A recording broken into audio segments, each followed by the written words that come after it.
For my behavioral, I did question 8.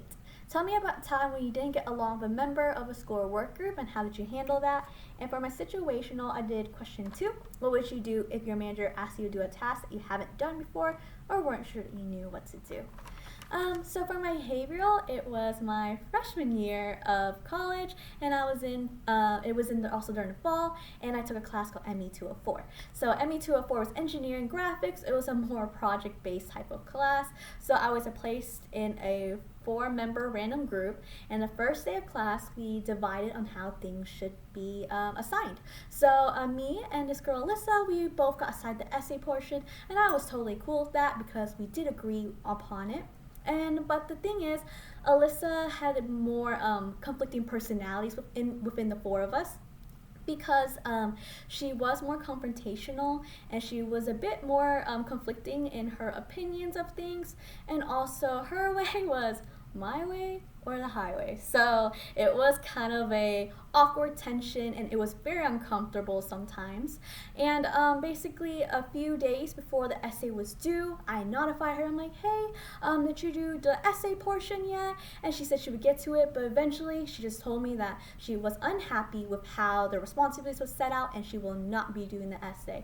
So immediately I notified my team members and told them what she told me personally. And with that, I did complete my portion of the essay, but also did some portion of hers through my research, and also I did create the rough draft for that essay.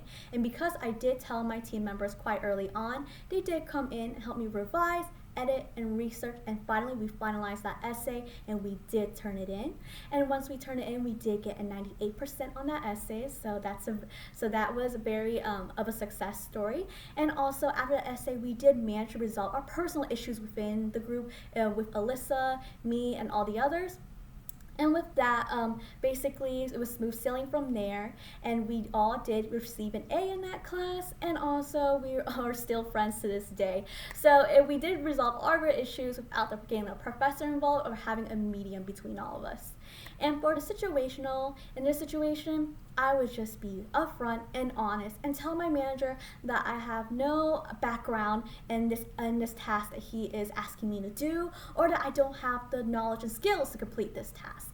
And if he does choose to keep me on the project and to still complete that task, then I would definitely tell him that perhaps maybe I could have a upper level engineer who is more skilled in this sector to overlook me and to also help me, and so, or I could possibly shadow him.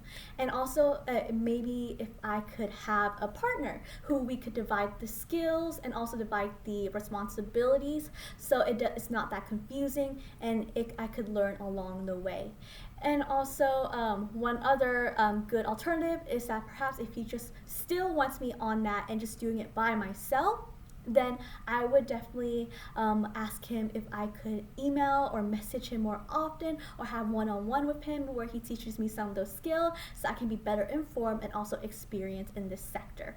I feel like it's best to be honest in these type of situations because engineering projects are serious job situations, and I feel like it's not best to lie in a situation because that can get many people in trouble, because that can extend the deadline. If I'm not honest, it could go over the time limit we have, or perhaps even get me, my coworkers, or my manager in trouble, and I wouldn't want that to happen within the company. So in these type of situations where I don't have the skills or knowledge or experience, it's just best to say what I can do, what I can't do, and also give some alternatives of some way I can complete that task if my manager does choose to let me on it.